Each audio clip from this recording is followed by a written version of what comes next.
తిరిగి BCN news కి స్వాగతం. నెల్లూరు జిల్లా ఆత్మకూరు పాలిటెక్నిక్ కళాశాల వద్ద మహాత్మా జ్యోతిరావు పులే వెనుకబడిన తరగతుల సంక్షేమ బాలికల గురుకుల పాఠశాల ఏర్పాట్లను మంత్రి ఆనం రామనారాయణ రెడ్డి పరిశీలించారు. అనంతరం టిట్కో గృహాల వద్ద రామాలయం శంకుస్థాపన ఏర్పాట్లను పరిశీలించారు. బాలికల గురుకుల పాఠశాలలో అన్ని రకాల వసతులను కల్పించాలని ఈ సందర్భంగా అధికారులకు సూచించారు.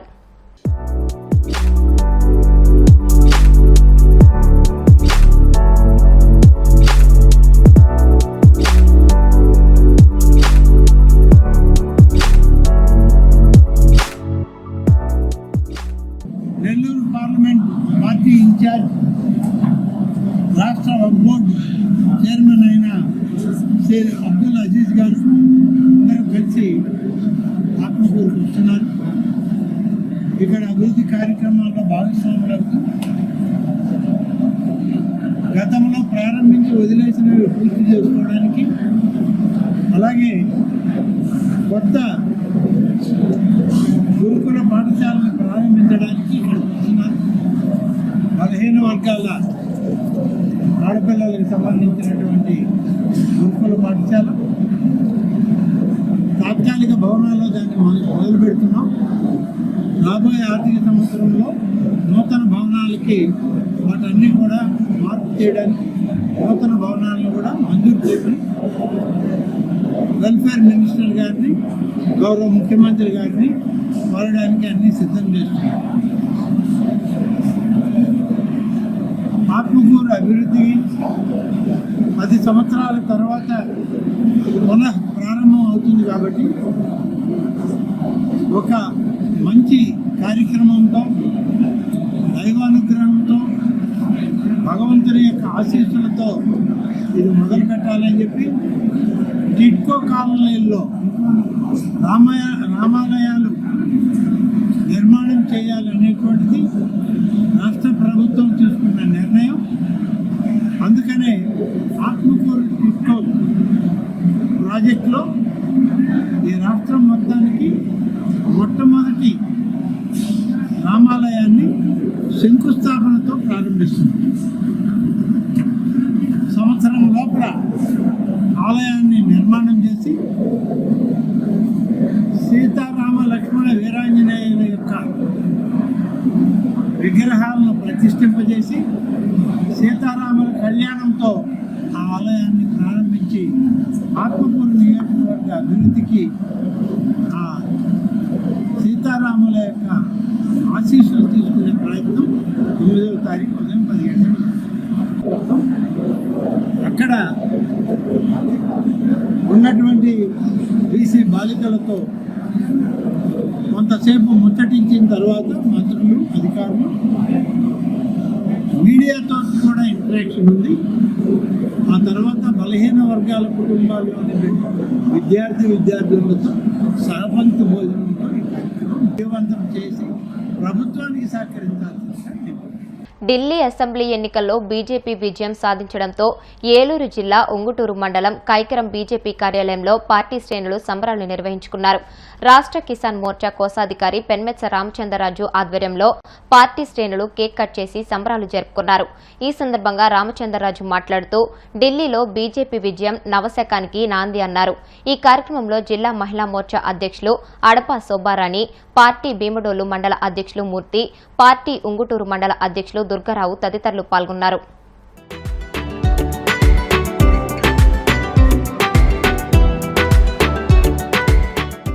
శుభదినం.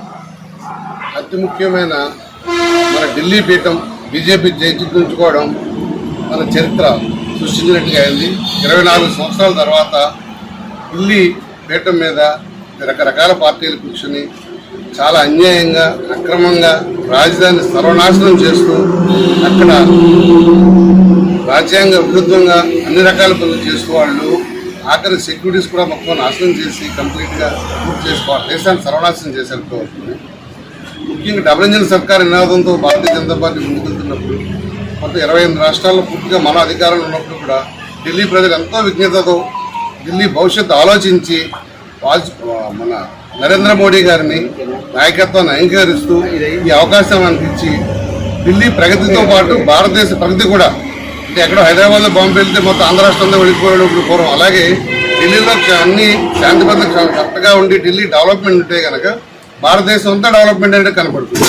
ఎవరైనా ఏ విదేశీయులు వచ్చినా ఎవరైనా ఢిల్లీ అడుగు పెట్టగానే దాని పరిస్థితి చూసి ఇక్కడ పరిస్థితి దారుణంగా డ్రైనేజ్ సిస్టమ్ కావచ్చు, పొల్యూషన్ కావచ్చు, వాటర్ ప్రాబ్లమ్స్ కావచ్చు, రకరకాల ఇబ్బందులు రాజధానిలో ప్రజలు పోతున్నారు తప్పించి కానీ వాళ్ళ కనీస మౌలిక సదుపాయాలు కూడా కల్పించకుండా ఆ పార్టీ కావచ్చు, ఇంకోటి పార్టీ కావచ్చు, రకరకాల పార్టీలు వచ్చి వాళ్ళు ఇష్టం వచ్చినట్టుగా పరిపాలించి ఇప్పటికి రాజధాని రూపురేఖ లేకుండా సర్వనాశనం చేశారు.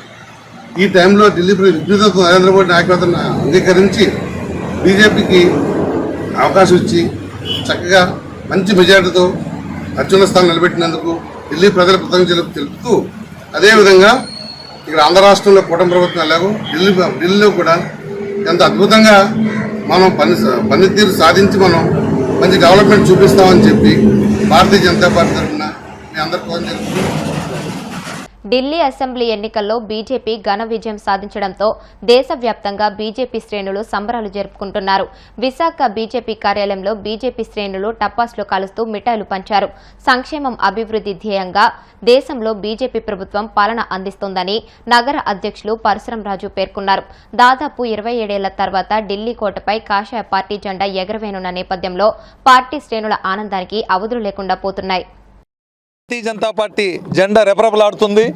నరేంద్ర మోడీ గారి నాయకత్వంలో సబ్కా సాత్ సబ్కా వికాస్ అనే నినాదంతో వికసిత భారతే లక్ష్యంగా పనిచేస్తున్న భారతీయ జనతా పార్టీ కేంద్ర ప్రభుత్వంలో పనిచేస్తుంది. ఈ రకంగా ఇచ్చిన పథకాల్లో కానీ అలాగే సంక్షేమం అభివృద్ధి 2 పథకాలు సమాంతరంగా నడిపిస్తూ భారతదేశం ప్రపంచంలోనే మొట్టమొదటి దేశంగా తీసుకెళ్లే దిశగా భారతీయ జనతా పార్టీ నరేంద్ర మోడీ గారి నాయకత్వంలో నడుస్తుంది. ఈ రకంగా బీజేపీ ఢిల్లీలో జెండా వేయడం జరిగింది. అదేవిధంగా దేశం మొత్తం కాషాయమయం చేస్తామని దానికి మేమందరం కూడా అదే తరహాలో పనిచేస్తున్నామని చెప్పి తెలియజేయడం జరుగుతుంది. యావత్ భారతీయ జనతా పార్టీ ప్రతి కార్యకర్త కూడా వాళ్ళ ఆనందాన్ని పంచుకుంటున్నాడు. సుమారు 27 సంవత్సరాల తర్వాత, సుమారు 5 టర్మ్స్ తర్వాత భారతీయ జనతా పార్టీ ఢిల్లీని హస్తగతం చేసుకుంది.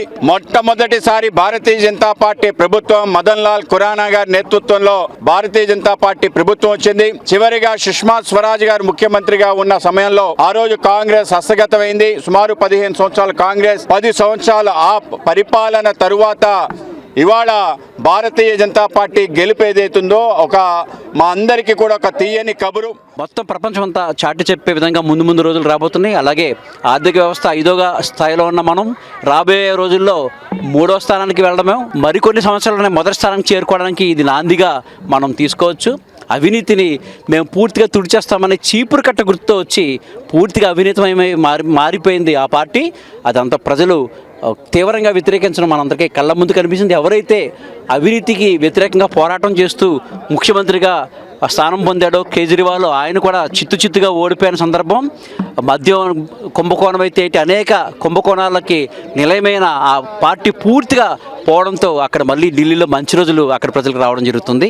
ఈ సందర్భంగా మొత్తం విశాఖ భారతీయ జనతా పార్టీ కార్యకర్తలందరూ పార్టీ కార్యాలయం రావడం జరిగింది. ఇక్కడ అందరూ సంబరాల్లో మునిగిపోయాము. మాతో పాటు మా కార్యకర్తలు కూడా ఇక్కడ మీరు గమనించవచ్చు. ప్రజా సంక్షేమమే ప్రధాన ధ్యేయంగా అంకిత భావంతో అధికారులు ప్రజాప్రతినిధులు పనిచేయాలని జెడ్పీ చైర్పర్సన్ శారద పేర్కొన్నారు. కడప జిల్లా ప్రజా పరిషత్ సమావేశ మందిరంలో ఉమ్మడి కడప జిల్లాల జెడ్పీ సర్వసభ్య సమావేశం జరిగింది.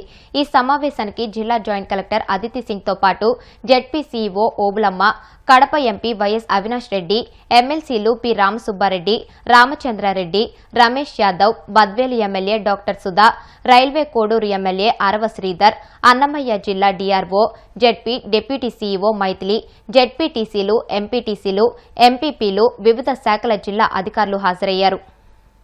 పల్నాడు జిల్లా పిడుగురాళ్ల మండలం జానపాడు గ్రామ శివారులో రోడ్డు ప్రమాదం జరిగింది. హైదరాబాద్ నుంచి పిడుగురాళ్ల వైపు వస్తున్న ప్రైవేట్ ట్రావెల్స్ అదుపు తప్పి బోల్తా పడింది. ఈ ఘటనలో పలువురికి స్వల్ప గాయాలయ్యాయి. ఎలాంటి ప్రాణ నష్టం లేకపోవడంతో అంతా ఊపిరి పీల్చుకున్నారు. ప్రమాద సమయంలో బస్సులో 40 మంది ప్రయాణికులు ఉన్నారు. వార్తలు ముగించే ముందు ముఖ్యాంశాలు మరొక్కసారి. ఏపీ ఢిల్లీ ప్రజలు తప్పు తెలుసుకుని కష్టాల నుంచి బయటపడ్డారు. ఢిల్లీ అసెంబ్లీ ఎన్నికల ఫలితాలపై చంద్రబాబు స్పందన.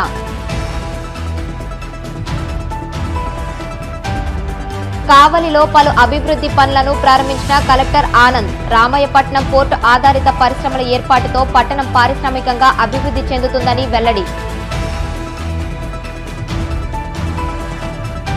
రసాబాసుగా ఉమ్మడి కడప జిల్లా పరిషత్ సర్వసభ్య సమావేశం. జిల్లా కలెక్టర్ హాజరు కాకపోవడంపై ఎంపీ వైఎస్ అవినాష్ రెడ్డి ఆగ్రహం.